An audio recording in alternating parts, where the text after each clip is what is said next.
Hello, and welcome to Take 4. I'm your host, BringItDon. I've tried reading this several times. I keep stumbling over myself, so I just keep restarting the recording. Anyway, between the bogs of the River Kingdoms and the infertile clay soils of Brevoy lies a region called the Stolen Lands, a picturesque area which combines the worst features of both previously mentioned countries. It's a woodland where herds of deer, swarms of mosquitoes, and gangs of bandits have their pastures. Though the latter were formidably decreased in numbers thanks to the efforts of the local baron, a protege of the Restov Sword Lords, who's promised to bring some resemblance of order to these lands. Hoping to learn to what degree he succeeded, your faithful servant went to the Stolen Lands himself. Certainly, I preceded my visit with a letter, but mailing service in this new barony functions with efficiency of 0.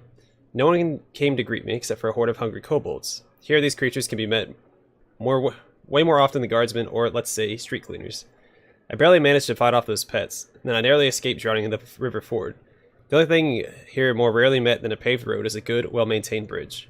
Every ruler ought to remember that the realm's roads are his face, and here they are filthy and in a desperate need of good old stone. After all these misadventures, I finally reached the capital. Compared to other parts of the barony, the city looks relatively good, despite the smell. I should give credit to the ruler's efforts. There's buildings in progress everywhere. Passing by, traders praise the baron for eliminating the bandits and express hopes that someday he'll deal with the wildland monsters as well. I wouldn't recommend that you choose this destination for your summer vacation, but if you're tough and unpretentious, you can work hard and defend yourself. Or if you can work hard and defend yourself, you might try your luck here. Working hands are in great demand in the capital. Also, there are plenty of jobs for sellswords and free adventurers. After all, the Baron used to be one of them not so long ago. As for me, I guess I'll stay here for a while and watch how the new barony grows. If I don't drown in the swamp, become a snack for some albeast, or die of dysentery, we'll meet in the next issue.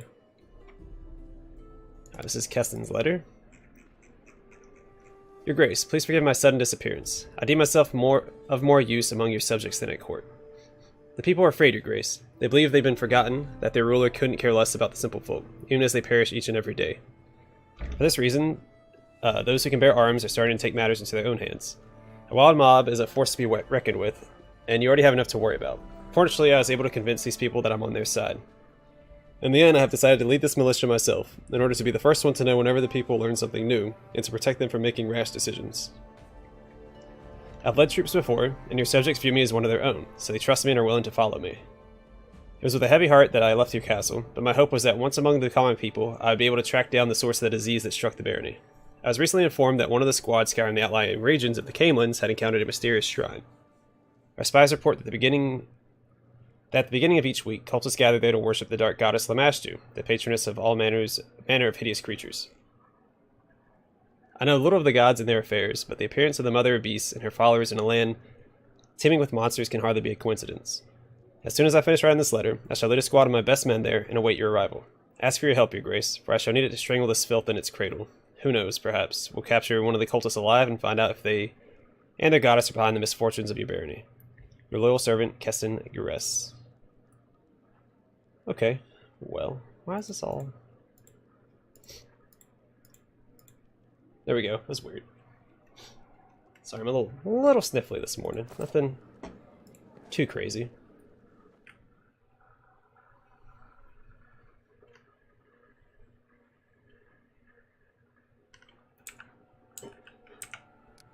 Alright, so...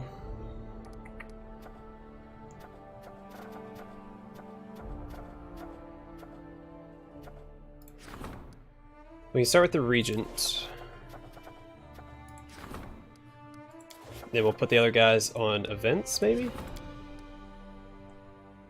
Yeah, we'll do this. That way these are getting done while we're upgrading our...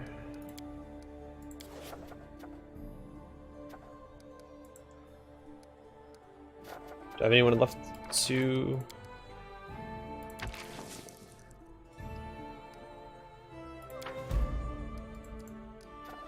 I didn't start this project. Boom. Alright, and then we'll upgrade the region.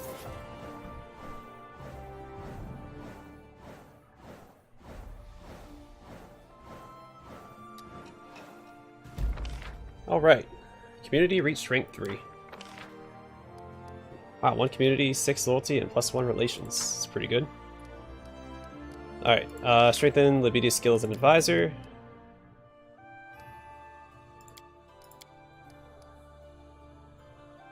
Yeah, just... it costs 100 BP though. I think what I'm going to do first is go to regions. I'm going to build the armor shop for the other person.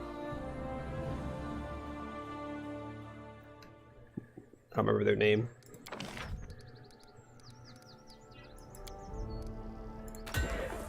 There we go. I'd like to build a wall if I can as well.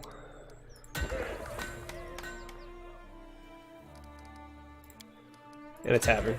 Alright. Now that I'm out of BP again.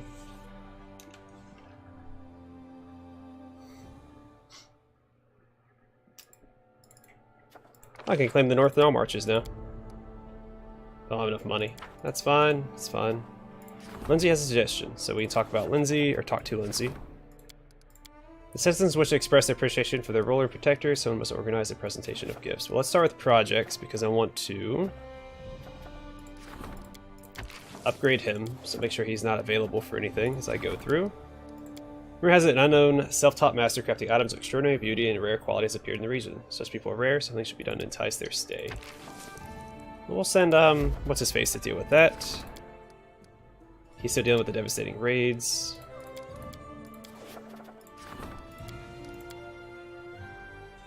Alright, actually, you know what?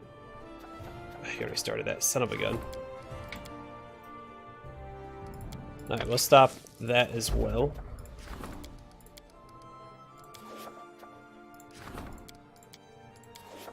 Alright, let's knock this out then. Upgrade the treasurer, let's do it.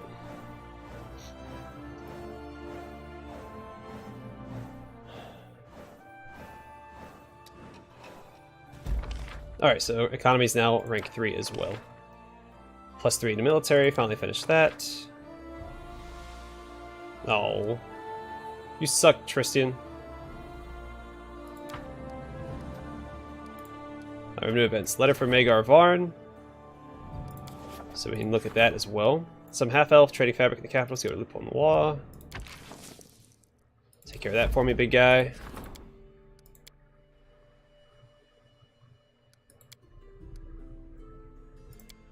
No. So be it. We'll put him on the Troubled Lands event. Can't deal with the monster sightings right now. Testimony of loyalty, we can do this. New settlers, can't do anything with that right now. Let's see. Fixing the consequences of the agreement with Yosef Selimius.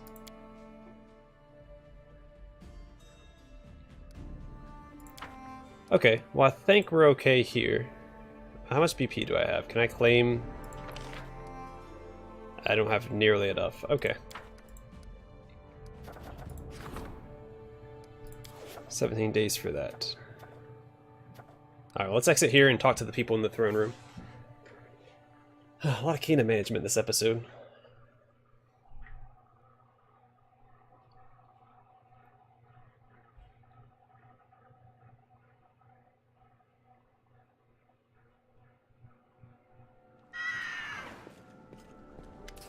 Alright, looks like Magar Varn wants something from you, Baron. Otherwise, why would he send you several wagon trains laden with bundles and sheaves?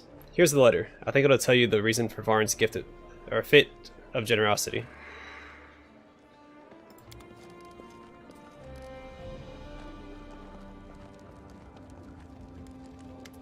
Hello, Your Grace. Feels strange. It's amazing I just go and have a chat with an actual Baron. I want to talk about Ekun. I'm worried about him lately. Although worried might be too strong a word. He is way too gloomy, even more so than usual, if that's possible. Life without a family must be hard for him. But he's not completely alone. He has us. I know we can't replace what he lost, but we must remind him that we're here and he can talk to us. Alright, what are you getting at? What I'm getting at is that we should hold a merry revelry and use the opportunity to talk to him, heart to heart. If we just invite him for a drink, he'll no doubt refuse, so we have to organize something in secret. Or everything in secret. We'll gather guests, prepare food and drink, bring Ekun, and have so much fun. I'll even bring my loot. What do you say? Helping Ekun is our comradely duty, and even if we need to throw a feast to do that, then that's what we're going to do. I'm not sure I'd put it like that, but I'm glad you agreed. I've talked to Alina, the shopkeeper, and she's happy to help us. Although between us, I'm not sure what made her so enthusiastic.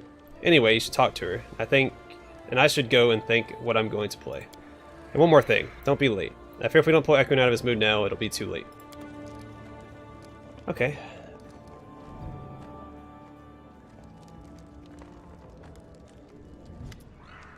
Dragon. Dragon bows, coughing quietly into his beard. Your Grace, I'd like to apologize. I suppose I was a little headstrong during my last visit. I have a bad temper. In the mountains, they used to call me Grumbler. Well, I didn't expect my petition to be taken seriously. No one wants to share with strangers, even if their demands are quite lawful. Please know that I appreciate your honesty. Please accept this. I worked hard on it. I hope it serves you well. It's a decent piece of work, to be fair, but not a masterpiece. Masterpieces are rare.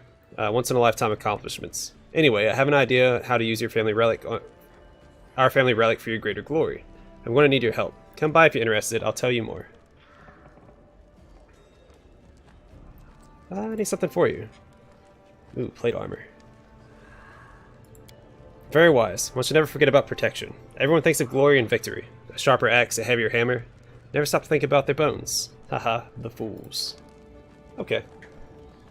So I think that's his masterpiece quest.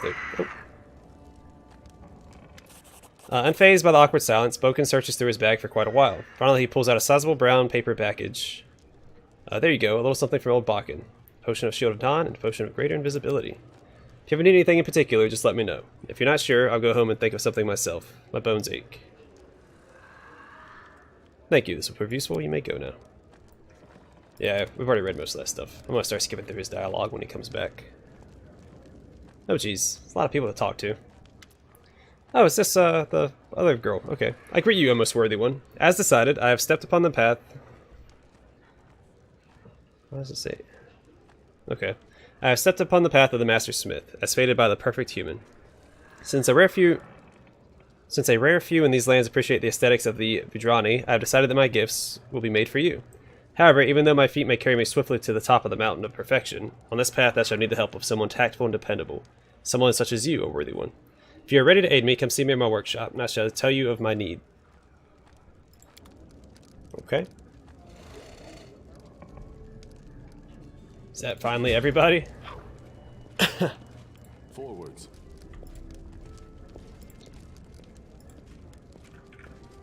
Alright, let's see all the quests that we have now. Let's get rid of all the...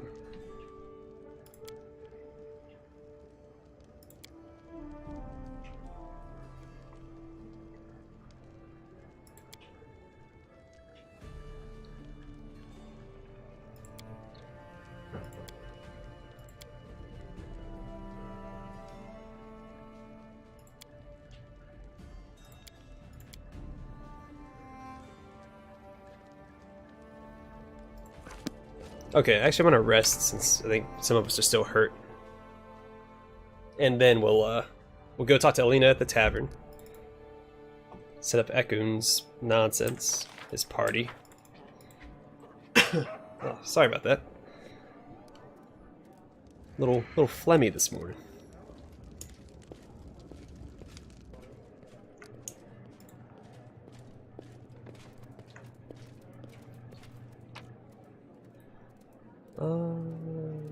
Wait, Hammer of Hatred. Where did... Oh, did he give me that? Oh, the things they give me aren't necessarily... Because it just said Warhammer when he handed it to me. Alright, hold on. Let's look at this real quick. I mean, it's a Warhammer, so no one I have is going to use it, but... Hazard +1 in Giant Bane. This fine piece of equipment was crafted by Dwarf Dragon, a skillful blacksmith appointed by Courtmaster. Particularly efficient against the ancestral enemies of the Dwarf race. Its damage increased by 1 to 6 against orcs and goblins, and by 2 to 6 against giants. Okay, I'm going to sell it, despite it being pretty good, because our friend... We don't have anyone that uses Warhammers. Where's that other potion he gave us? It was a, the potion of aid. Wand of prayer and a wand of good hope. That's pretty good.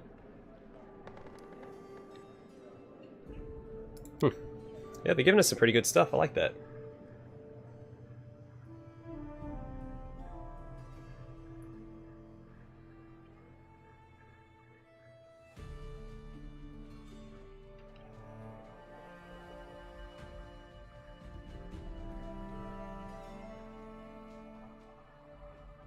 Then after we talk to Alina and set up the stuff at Ekun, if we can knock that out real quick, we'll do that, and then we'll go to the village and talk to Dragon and the other weaponsmith. Let's actually go sell our stuff first.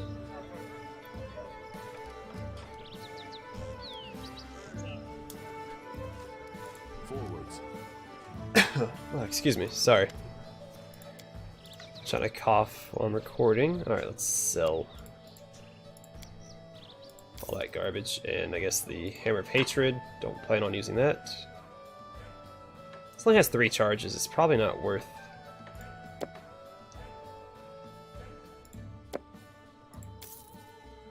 And then again, it might be. We'll hold on to it for now.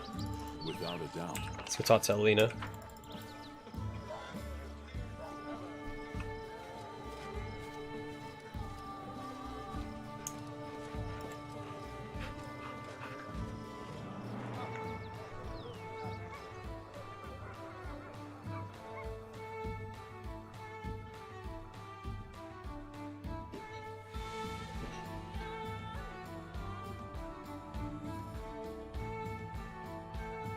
Well, I didn't assign...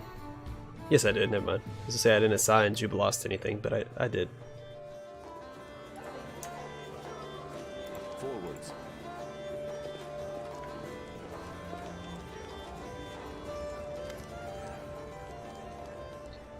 As you approach, the red-headed innkeeper curtsies awkwardly. Your Grace, you must have come to talk about the feast for Ekun Dio. I'd be happy to. I'll provide food and drinks. Everything will be first class. How much will this idea cost me? Don't mention it, Your Grace. It's such an honor for me. Everything is on the house. Alright, who will serve at the feast? With your permission, Your Grace, for such an honor, with such esteemed guests, I like to do it myself, Your Grace. Alina smiles awkwardly, turning an even brighter red. I commend your enthusiasm. Why would you? Oh, Your Grace, isn't it so? It'd be my pleasure. I hope everyone likes it, including Ekun Dio. Then we only need to agree on the place. I guess there's no two ways about it. We'll have it right here in this room. We can decorate it, of course. Oops. Natavi? Forgive me, but if we were thinking about the same Ekun Dio, he would likely feel uncomfortable indoors. The feast must definitely be held in the woods, if Madam Innkeeper is up for such a challenge. Alina is speechless, either due to astonishment, indignation, or both. But who are you? The woman stands tall with a calm smile. My name is... Is it Natavi, or just Tavi? I don't know, I'm passing through the city. Ekun and I know each other from long ago, since back when he guarded caravans. We traveled together for a long time. Pressing her lips, the innkeeper studies Tavi carefully. Why would Ekun want to feast in the woods? He is a born ranger. He always feels calmer under an open sky. I know him well. Can you think of a suitable place? How about the royal hunting grounds? I've seen the place in passing. It's not far from the city. It's a cozy nook, and there's water nearby. What do you say, Alina? The innkeeper sized up the woman opposite her. I might not know Ekun Dio as well as some, but I see no trouble in holding a feast in the woods, or on a mountain, or in a swamp for that matter. Wonderful. In that case, I'll gladly meet both of you in the agreed upon place. I've seen a lot since as a keeper here. But when one just invites herself like that, the innkeeper clicks her tongue. Oh, what got into me? Grumbling. It's high time to start cooking. Your Grace, please take care of bringing Ekun Dio to the agreed place. Lindsay and I will do the rest. Without a doubt. Okay. Then that's what we're gonna do.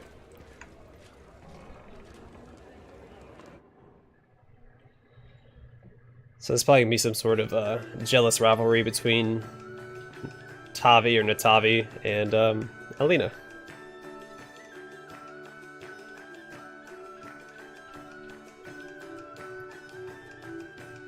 Who could blame him though? I mean, Ekun Dio is one heck of a catch.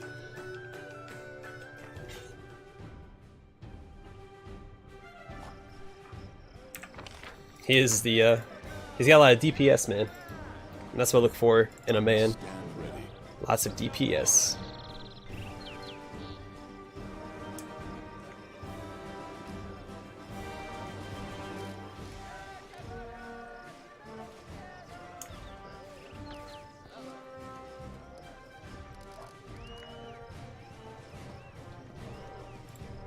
Oh, man.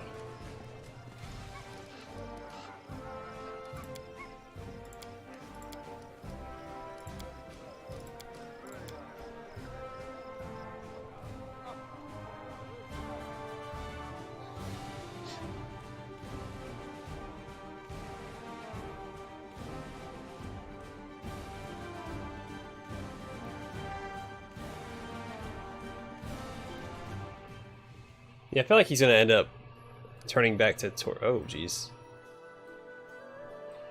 Okay. Well. There's two things to explore. Let's deal with the kingdom thing first.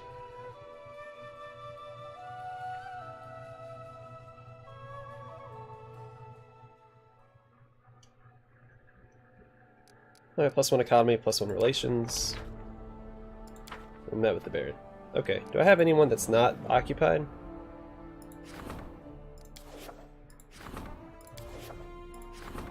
Well, looks like everyone is busy. That's good. Alright, cool.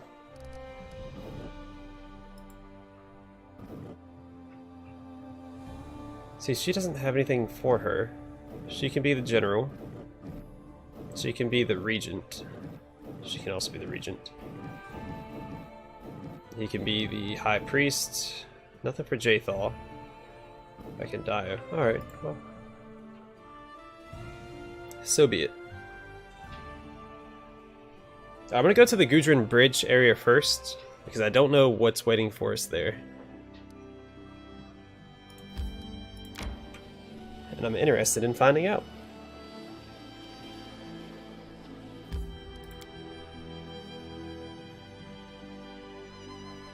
So we're at like maybe 20 minutes in and we haven't fought anything yet.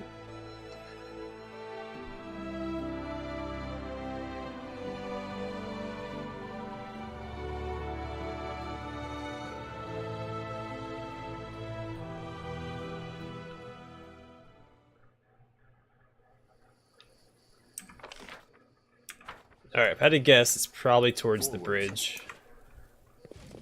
Whatever's waiting for us. Or it's along the road somewhere.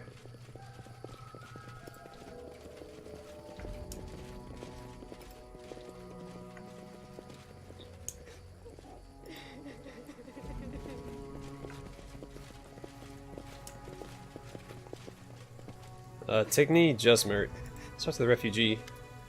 Before you is a disheveled woman, wearing a cheap dress and a cloak that's gray with dust. She covers her face as she sobs uncontrollably.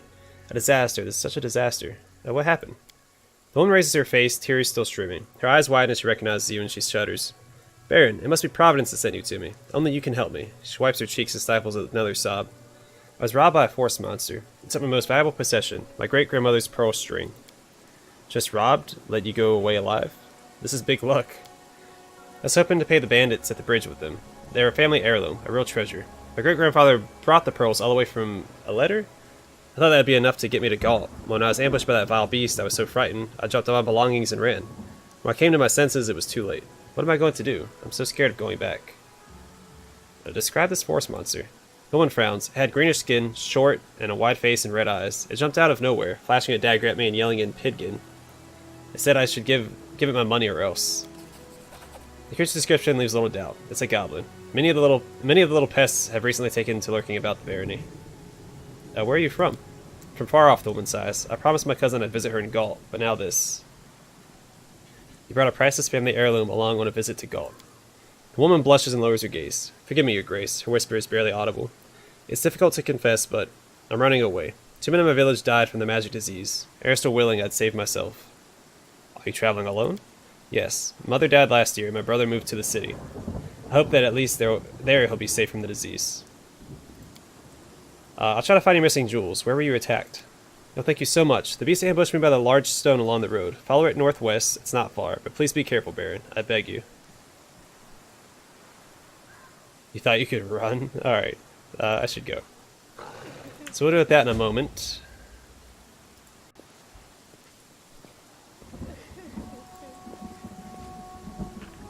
Let's quick save. Saw this Tigmy guy. You charge a fortune for your food, and what do we get? Moldy bread and rotten vegetables. Fear Aristotle, Tigny. Your profit is someone's grief. Out of my sight. I'm the only vendor for leagues around. You eat what I sell, or you don't eat at all.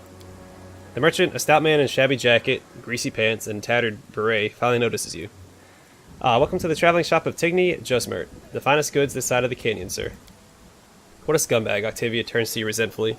Do something. You can't let him treat people this way. Let's browse your wares. What do you got, bud? Not a lot. Your prices are 3 times higher than those of other merchants. The demand is high, sir. The trader winks and jingles his fat purse. No one around offers the produce I do. In fact, you won't find anyone else selling in these parts. And you know people. They just love to eat. He laughs, amused by his own joke. This is inhumane, but he has the right to do so. On the other hand, he stands on your land, and thus he is in your hands. This is a confusing situation. In this wild realm, you can seldom rely on any established law. Alright, now have you no shame? These people are starving, and all you care about is lining your pockets. Tigny averts his eyes in silence. Finally, he sighs. Very well. I'll lower my prices. You think I'm some cold, heartless beast? What is all the commotion at the bridge? Where have all these people come from? Haven't you heard?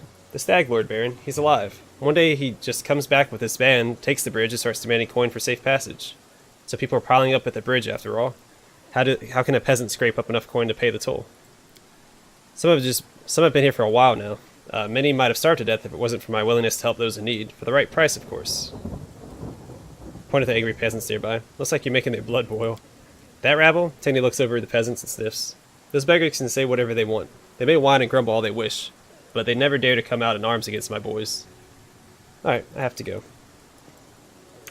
Alright, so let's deal with the rock this way. Sit to the northwest, it's not far. Right?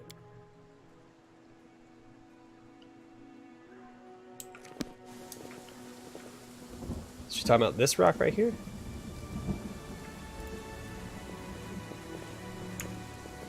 Of course, the rain is going to make it very difficult to navigate this in any sort of timely manner.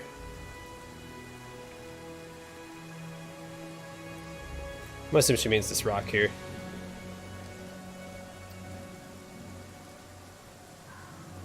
I will guide us.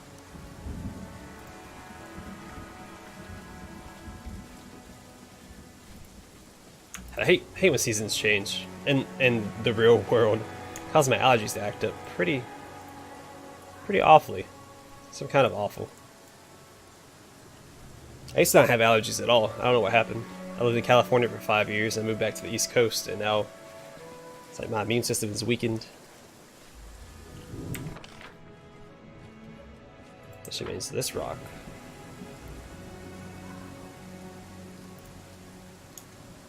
I'm sure she means this rock.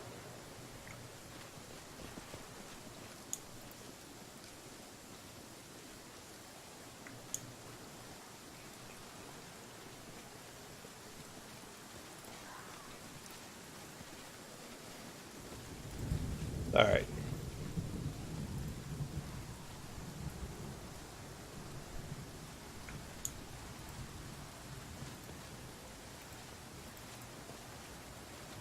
Well, seemingly, maybe she did mean this rock over here. She said to the northwest, right? Monsters roaming around the Gudrun River. One complains that it stole a family relic, a thread of expensive pearls.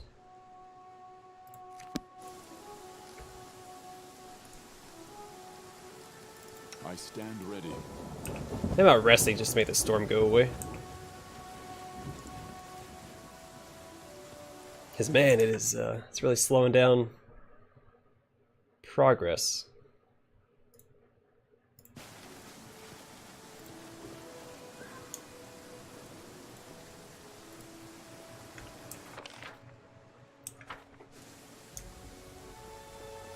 Yeah, screw it. We're gonna rest. Oh, never mind. Now we're moving normally. Oh, let's go explore back here, I guess.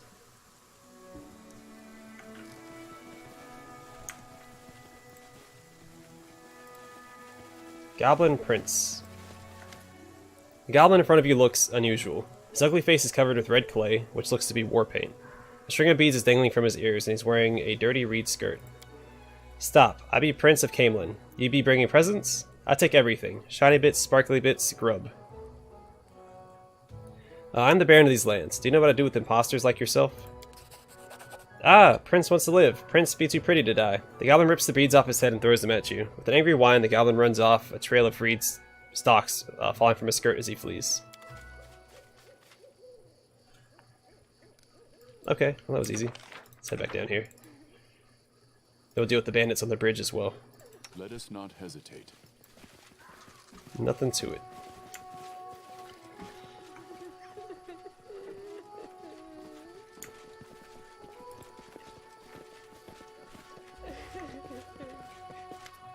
Alright, show the pearl string taken from the goblin. Is this yours? The woman presses her hands to her chest. Aristotel's mercy, you found my pearls.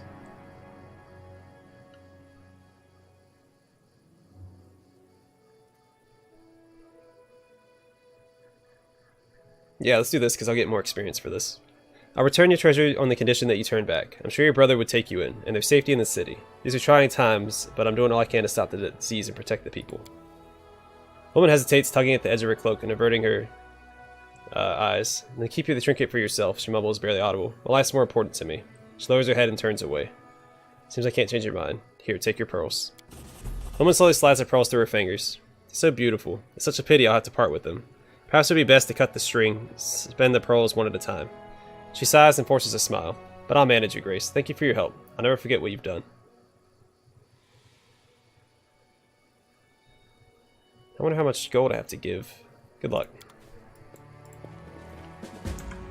Alright. Let's, look for these bandits they were talking about.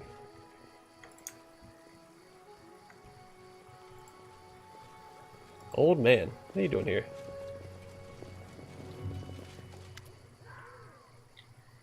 The old man who called to you looks to be in bad shape. Pale face, dark circles under his eyes, and his forehead glistening with sweat. There's no doubt this man is very sick.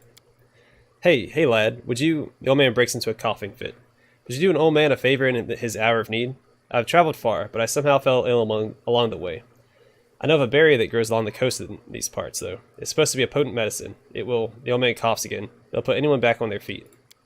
They're black. Hard to miss. The old man bursts into more coughing for a few moments. Black with a hint of purple. The bush is short. You've got strong legs and sharp eyes. Honor. The old man coughs again, but quickly controls it. Honor an old man's wish. Bring me a handful of those berries. Where are you from? The outskirts of the Gnarl Marches. Used to live there with my son and his wife. But when the scourge started to spread to the barony, and a few people in our village started falling ill, we knew it was time to run. Hated to abandon the house, but what could we do? My son's little ones. The old man lets out a few wet coughs. We couldn't just let the little ones perish in that cursed place.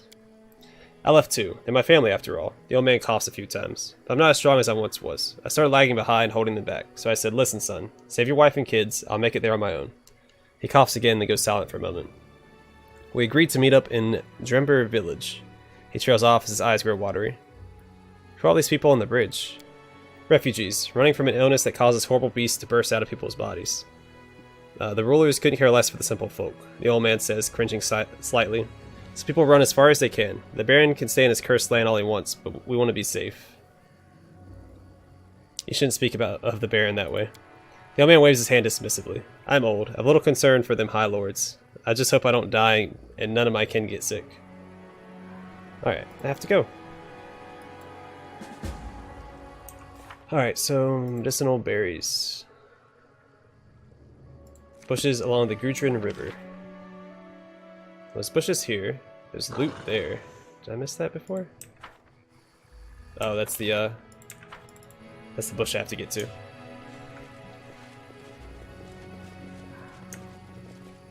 Hungry peasants, so the bandits are probably right here. The cutthroat in front of you is well armed, as are the other warriors behind him. He turns to face you. Hey, get in line. Watch where you're going. The man trails off as he sees your face. He recognizes you. By the gods, the Baron. What brings you here? The man glances at his companions, who look equally uncertain what to do, and turns red. Of course you can pass, Your Grace. What's going on here? Well, now we're guarding the bridge, Baron, for monsters and others, on the Stag Lord's orders.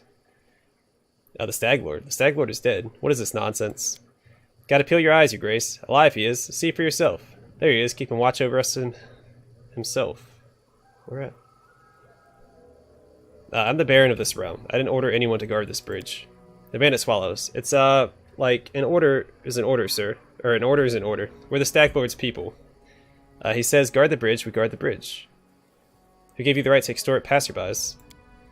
We have to eat, as much as anyone else. Hunger will take us if we've no coin. What are these monsters you're talking about? Why, Baron, all kinds. Not long ago, a Hydra popped up on the other side of the river. Right, men? The warriors nod. A fat, long-fanged bastard, too. Now, your grace, what happens if that thing gets it into its head to feast on folk crossing the bridge? And that's not the worst of it. There's goblins thinking about as well, snatching everything that's not tied down. Enough. The man falls silent, the men behind him all looking at their feet uncomfortably. Where's this Stag Lord of yours? There, see, right there. Go up to him. He's the one to talk to. Where's the, Stag Lord?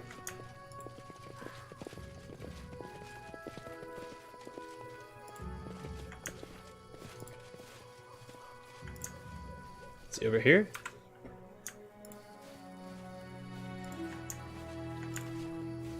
Fake Stag Lord. Alright. What you got for me, man? The infamous Stag Lord looks to be a portly man somewhere in his 40s. His armor is at least a size too small for his bulk, and the ill-fitting helmet on his head is adorned with antlers that vaguely resemble those seen on the head of the previous Stag Lord, now deceased. Harem shakes his head. Impersonating a dead man. What a ridiculous mockery of your own mortality. Today you steal the name of a man who has become dust. Tomorrow you join him. Who dares stumble into my headquarters without so much as a knock or a bow? Who the hell do you think you are? Donal, Baron and rightful ruler of this realm. And you are? Baron, you say? Heh, you made a mistake coming here, then. For I am the Stag Lord, hero to the people and enemy of any bureaucrats who would dare call the stolen lands their own. I dealt with the Stag Lord myself. You're just an imposter, and a miserable one at that. It may be hard to see his face under his ridiculous helmet, but it's easy to see the bandit leader deflate upon hearing your words.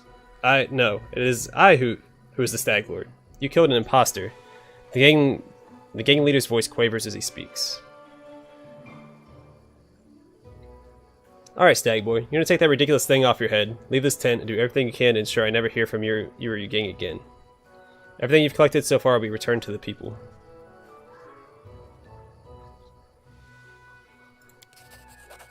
Alright, yes, your barony. I mean, your grace, of course. You're too kind. +2 loyalty. You got that right. It shows a real baron. Everyone pees their pants and calls for their mommies as you approach. The imposter hastily removes his helmet and throws it to the ground. I guess I could have killed them all, but yeah, this is fine too. Done and done. I got a diamond and a bunch of diamond dust. Hot dog. That'll be useful for Harem's restoration.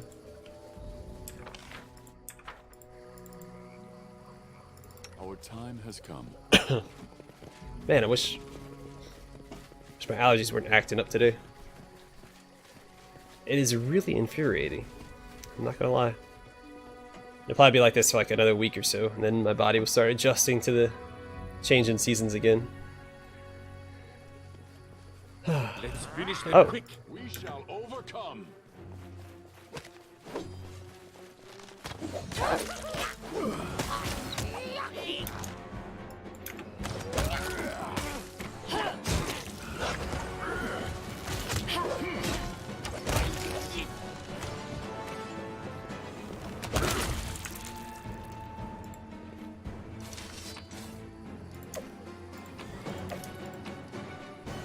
Blackberries. Let's return that back to this guy.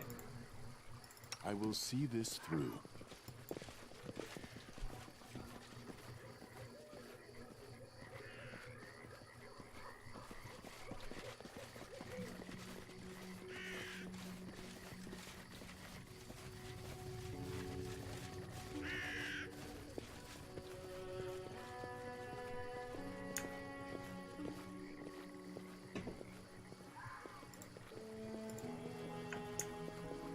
Where you at, old man? Where are you at? There you are. I found the berries you were talking about. The old man carefully examines the berries, then nods fervently. Yes, these are the right ones. Thank you, lad. He crams the black berries into his mouth and chews vigorously. A weak smile flickers across the old man's time-worn face. And so it begins. He turns his gaze to you, his eyes going glossy. I'm sorry, my friend, but I tricked you. The man coughs, but it's less powerful than before. I don't want to die from this darn sickness. Let some disgusting beast crawl from my body. It's better this way. The old man tries to say something else, but his lips are sluggish, his voice silent. Berry-tinted foam drips from his mouth as his eyes roll up and he slowly sags to the ground. Alright, well, do you have anything here? You have any loot? Well, shoot. Still 600 experience. to poison somebody is not too bad. That's about the same distance away, both ways. I don't mind, that's to the cave anyway. I don't want to go back in there. Nothing but miserable memories exist in that cave.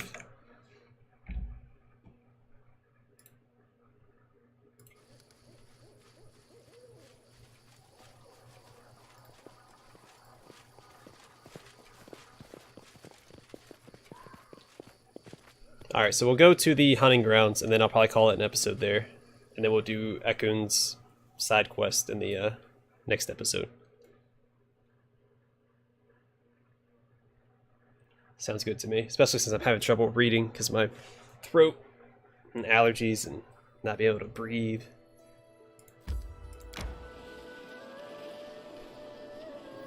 Well, that's the Goblin Village as well. So we do that while we're in this direction. It's all like right beside the barony anyway, or next to the capital.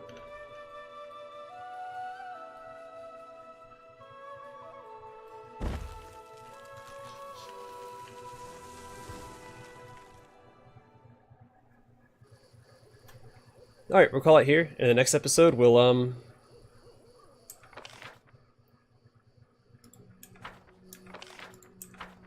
where it's at. That's over there. Alright, yeah, in the next episode, we'll deal with Ekun's side quest. Thanks for watching, and I hope to see y'all in the next episode.